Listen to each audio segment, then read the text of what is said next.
Biomasses in environmental biotechnologies like biological wastewater treatment are often considered as a black box. From the scientific perspective, it is of high interest to provide light on sludge to better capture microbial selection and metabolic processes in the community of these mixed cultures. Just follow me. Here, you should be able to identify the informational molecules that can be extracted from biomasses to analyze microbial processes.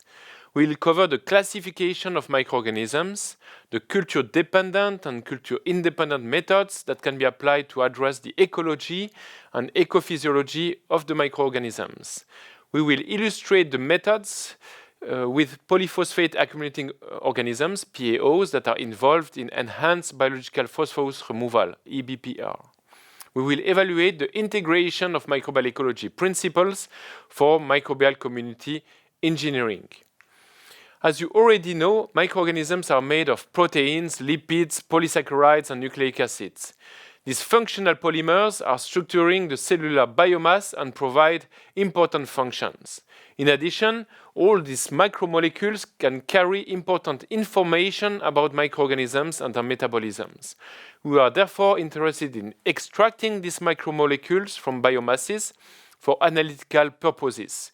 Nucleic acids like DNA and RNA and proteins are the most frequently used, while lipids and carbohydrates can still deliver important information. As a side note, these polymers are highly ordered.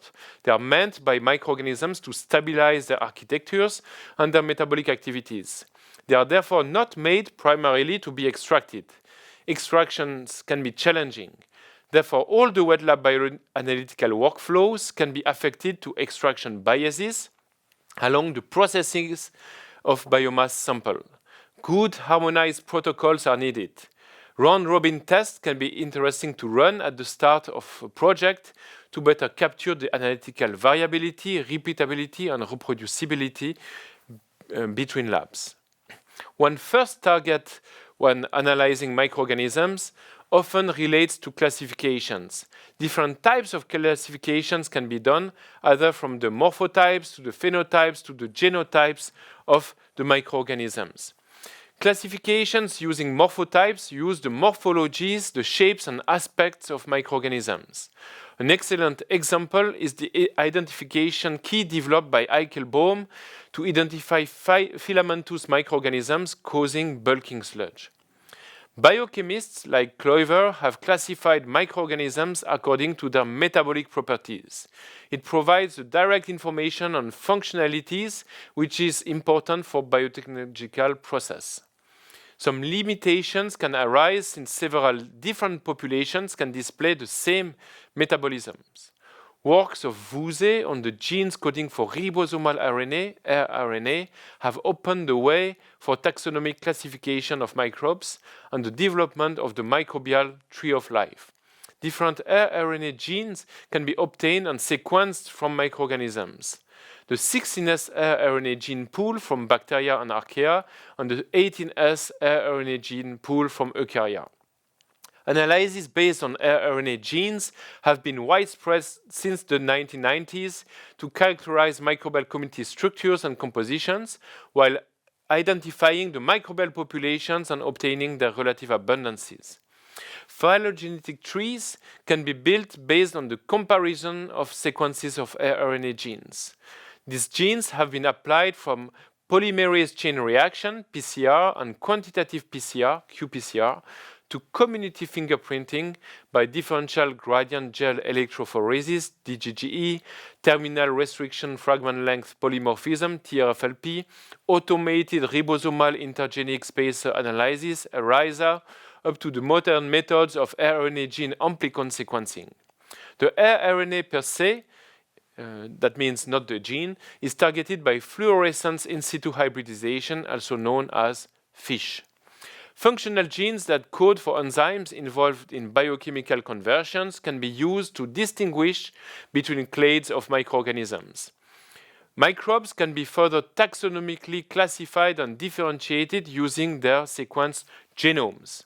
Latest bioinformatics pipeline allow for retrieving the individual microbial genomes out of the metagenomes of a microbial community. They are referred as metagenome assembled genomes, MAGs. So genomes and MAGs can be useful to build the genome-based phylogenetic trees. Genomes and MAGs are further used to predict the metabolic potential of microorganisms. The pool of their proteins from a microbial community can be extracted and measured by mass spectrometry. Metaproteome analysis deliver taxonomic classifications, relative abundance, and functional information expressed by the microorganisms at protein level. This is an example of the morphological identification key of filamentous microorganisms that you can find in activated sludge. This was developed by Eichelbaum. Visual inspection of sludge using microscopy provides direct information on what microbial structures are present in a sludge. It can be combined to process control by elucidating the conditions that select for the microorganisms that develop filaments.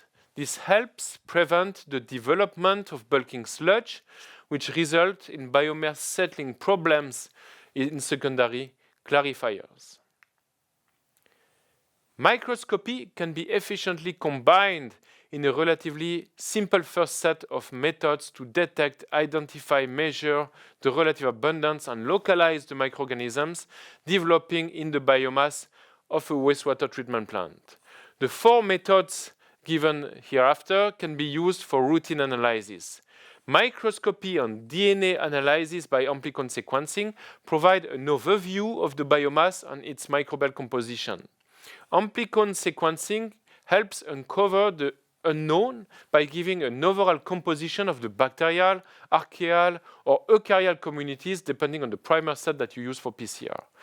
qPCR and FISH are specific analyses that target known microbial guilds or populations of interest. qPCR provides high sensitivity in the molecular detection.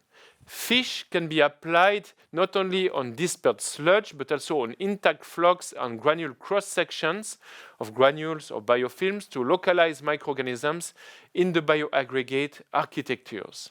These four types of methods can be combined in a step-wise approach or analytical sequence given here in blue. rRNA genes, genomes, and protein sequences from a microbiome can be compared to databases for taxonomic classifications of microorganisms. Traditional taxonomic levels have been addressed from domain to phylum to class to order, family, genus, species, and strains. Suffixes in Latin names of orders, alus, and family, Aciae, are given. rRNA genes are maximally 1500 base per long and often sequenced as shorter fragments. Thus, it is not always possible to get the taxonomic resolution up to the species level. Amplicon sequencing often results to taxonomic identifications between the order, family, or genus level. Full-length rRNA gene sequencing can help improve the resolution. Examples using the widely applied nomenclature until 2022 are given on the right panel. Up for a taxon that has been isolated, like the species Zooglea ramigera. So Zooglea populations got their name from their propensity to form flocks in activated sludge. The genus name Zooglea means the glue of the zoo. Down, you have an example for a candidate organism that has not yet been isolated, despite more than 20 years of trials. This organism is called Candidatus accumulibacter phosphatis. This is a polyphosphate accumulating organisms used in eBPR. Since no isolate and metabolic characterization in pure cultures are available yet, it remains a candidate taxon, therefore the term Candidatus in italic, and the quotation marks around the taxon name. The taxon name is not given in italic for this candidate genus. Only characterized isolates have so far been given in a proper official name in italic, like Zooglea Ramigera, according to international systematics. Some debates are currently run based on the possibility to identify new populations just using MAGs. Please note that the nomenclature of prokaryotes has recently been revised according to the international code. The LPSN database provides additional information. Main revisions relate to the integration of subclasses, suborders, tribes, subgenera, and subspecies beyond the aforementioned taxonomic levels. This should help provide better resolution in the taxonomic classification out of the MAGs that can be now easily retrieved from microbiomes. New suffixes have been given to phyla, like OTA, as well as suborders INEAE and tribes EAE. Some examples relate to the widely known phyla of proteobacteria that has been renamed as Pseudomonadota and Firmicutes as Bacillota. Moving beyond taxonomies is an important target for elucidating the metabolisms of microbial populations of wastewater treatment plants under regulation. A combination of culture-dependent and culture-independent methods can be used. Enrichment cultures have been used since more than a century to enrich for microorganisms of interest out of a complex environmental sample. Enrichment cultures are important for environmental biotechnology since most organisms are not available as isolates and pure cultures. This allows for characterizing the metabolic traits of microorganisms of interest out of the background of the community. Isolates and pure cultures are of high interest in microbiology to accurately characterize the metabolism of targeted microorganisms. However, only less than 0.1% of microorganisms in nature can be isolated from environmental samples like seawater. We can have a bit more chance with activated sludge, where less than 25% of organisms can be isolated. So methods like microscopy, fish, epifluorescence microscopy, laser scanning microscopy provide a visual information from biomasses, bioaggregates, and the microorganisms. Flow cytometry is used for rapid cell counting of microbial cells from a sample according to multiple aspects. But one major challenge is how to disaggregate the flux, granules, or biofilms to generate suspensions that can move through a capillary. This can be done using a Potter-LVM homogenizer, but still the integrity of cells can be compromised. Generally, flow cytometry works very well with drinking water, but less on activated sludge samples. Molecular biology methods like PCR, qPCR are sensitive for detecting the microbial populations in a complex microbial community. PCR-based methods can target RNA genes using pair of oligonucleotide primers to detect specific populations or genes. The nucleotide sequences of the rRNA or functional gene pools can be sequenced by DNA sequencing. Amplicon sequencing is used to analyze the microbial community composition, getting the identification of the microorganisms and their relative abundance. DNA sequencing can be conducted more broadly by sequencing the full pool of genes present on the DNA extracted from the microbial community. A metagenome provides you the whole information on these genes, their relative abundance, the microbial composition of the biomass. Metagenome assembled genomes, the MAGs, can be retrieved from individual microbial populations in a bioinformatic data processing called binning. Getting high-quality MAGs of microbial populations from a microbiome is an important first step to obtain the genetic repertoire of the microorganisms that code for the metabolic potential. The expression of the genes from DNA to messenger RNA, mRNA, so-called transcription, is a first step in the molecular regulation of metabolisms. The transcription of genes that can be targeted by reverse transcription and qPCR is called RT-qPCR. Metatranscriptomics offers the possibility to sequence the full pool of transcribed genes to messenger RNA via RNA sequencing. It is possible to link gene expression to microbial populations if good genomic references are available, like high-quality MAGs. The translation of mRNA to protein is the next step in the molecular regulation. The pool of proteins can be extracted from biomasses, with some limitations for membrane proteins that are more difficult to extract. Proteins and peptides can be sequenced by mass spectrometry. A metaproteome provides taxonomic and expressed functional information from the microorganisms present in the microbiome. Still, it does not give the effective biochemical activity, but some possibilities exist to identify phosphorylated proteins. Metagenomics, metatranscriptomics, and metaproteomics, together with metabolomics, are referred to as omics method. They provide high resolution on microorganisms and the molecular regulation of their metabolism.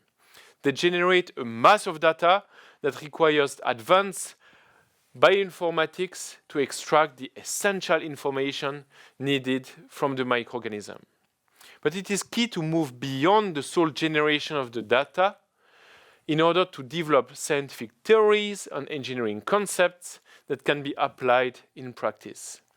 In addition, ecophysiology techniques, like SIP, by substrate labeling, are important methods to verify the metabolic traits of microorganisms, such as predicted from annotations of MAGs. Stable isotope probing, SIP, is a method where a biomass sample is incubated with a substrate labeled with 13C or 15N isotopes, among others. The 13C or 15N will end up in the biomass constituent, like proteins or nucleic acids, among others, like lipids or polysaccharides. These heavier proteins or nucleic acids can be isolated and sequenced, providing information on the microorganisms which effectively assimilated this labeled substrate through anabolism. Catabolic processes are a bit more difficult to address since the catabolic products do not accumulate in the cell. These methods are referred to protein SIP, DNA SIP, or RNA SIP.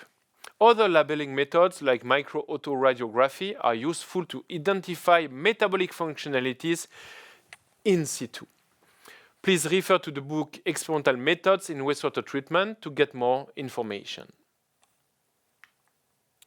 This figure 2.12 from the textbook chapter 2 illustrates the type of visual information that you can obtain from microorganisms, bioaggregates like flocks and granules, and biofilm carriers.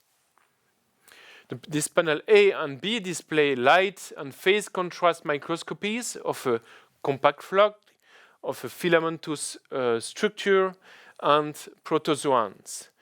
This is a compact and dense fast-settling granule formed by the self-aggregation of microorganisms. This is a cross-section of such a granule that displays a white active sheet and an inactive dark core.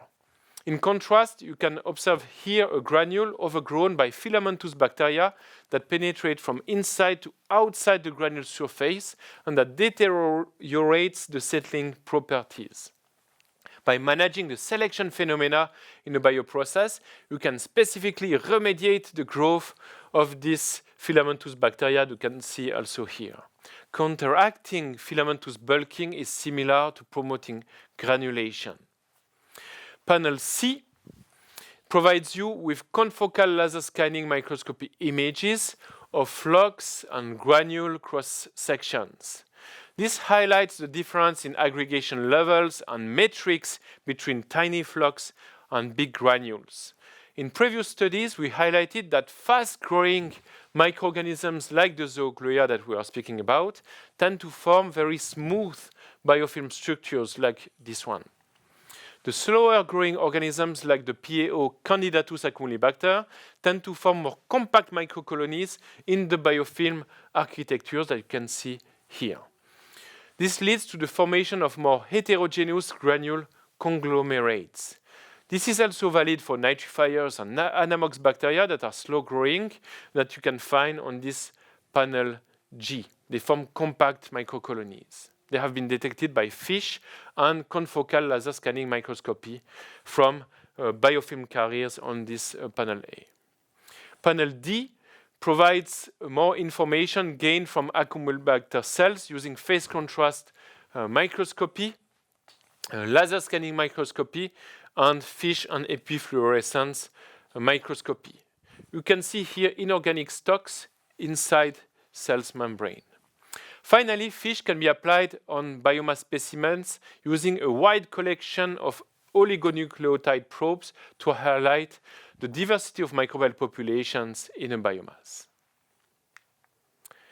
These slides provide you with a comparison of microbial community profiling endpoints that you can reach through RNA gene amplicon sequencing, metagenomics, and metaproteomics. RNA gene amplicon sequencing provides you the microbial community composition, either archaeal, bacterial, or eukaryotic, depending on the 16S or 18S RNA gene pool amplified and sequenced. Metagenomics provides you the overall microbiome composition and functional gene pool of the biomass, from which mags from individual populations can be assembled and annotated. Metaproteomics provides you the overall microbiome composition as well as the names and relative abundance of the functional proteins that have been translated. DNA makes no more than 1% of a cell dry mass. DNA-based sequencing provides resolution more on the presence of microorganisms, enabling uncovering the microbial richness and diversity of a sample. Proteins, they make up to 40 or 60% of the cell mass. Therefore, metaproteomes provide more information related to the mass of microorganisms. DNA and protein-based techniques are complementary. Globally, microbial ecology harbors more than 30 methods to examine microorganisms and metabolisms in microbiomes. This spans from microscopy, as early as used by von Leeuwenhoek in the 17th century to observe animal cultures, to culture-dependent and culture-independent methods. The field has progressed using isolations and pure cultures and enrichment cultures, biochemistry approaches, and microscopy approaches. Chemostat cultivations have been efficient to address the physiology of microorganisms. The advent of molecular biology methods after the establishment of PCR in the late 1980s has led to a diversity of techniques to identify microbial populations and fingerprint microbial communities using 16S RNA genes or 18S RNA genes, clone libraries, DGGE, TRFLP, among other methods. In contrast, RNA-based amplicon sequencing provides the profile of microbial populations that are active in the microbial community. PCR, qPCR, or RT-qPCR can be applied to both universal genes like the RNA gene or functional genes related to microbial metabolisms. We can analyze the presence and absence, the gene copy numbers, or the gene transcripts, respectively. The combination of RNA-based and gene-based methods of molecular biology and microscopy using fish has been called the full RNA approach. The RNA-targeted fish has been widely used to detect, localize, and semi-quantify the abundance of microorganisms inside the biomass. Fish oligonucleotide probes are deposited in a database called ProbeBase. Fish can be combined with ecophysiology methods like micro-autoradiography, MAR. Confocal laser scanning microscopy, CLSM, provides high visual resolution on bioaggregates and cells. It has been useful to examine the beauty of microbial architectures. The advent of high-throughput sequencing and mass spectrometry led to a new era for the investigations of microorganisms and their metabolisms at high resolution and throughput. Amplicon sequencing is a modern method to analyze microbial community compositions. In the transition between classical fingerprinting and amplicon sequencing, we had developed a bioinformatics pipeline called Pyro-TRFID that helped generate digital TRFE profiles from amplicon sequencing data, so you can cross-relate the data. Microbiome profiles are obtained at even higher resolution with metagenomics or metaproteomics, with additional information on the functional genetic potential or expression, respectively. As discussed earlier, the full cycle of omic technologies through integrated omics provide high resolution on molecular regulation in microbial communities. Further functional information can be obtained using ecophysiology techniques like SIP, Raman, SIMS, NanoSIMS, besides BoneCat that can track protein synthesis in situ. Microsensors have been powerful to measure chemical profiles and conversion inside a biofilm or bioaggregate. In parallel to all these high-resolution or high-throughput methods, it is important to keep a strong expertise on isolation techniques and biochemistry techniques to study the effective physiology of microorganisms. In addition, flow cytometry is efficient to rapidly count cells from water samples according to their shapes and other features like nucleic acid content, ATP content, live dead states, among other stainings that can be applied. As main take-home messages, we can say that cellular micromolecules like nucleic acids, proteins, but also lipids and polysaccharides are informational molecules and provide analytical targets. However, they are highly ordered since their biosynthesis by microorganisms are meant for cellular and metabolic functions. The extraction can therefore be challenging. More than 30 methods in microbial ecology and ecophysiology are available to investigate microbial systems. Investigation questions drive the method choice, and you need to define them upfront. Analytical investigation should go beyond the data generation to develop scientific theory and engineering concepts for wastewater treatment.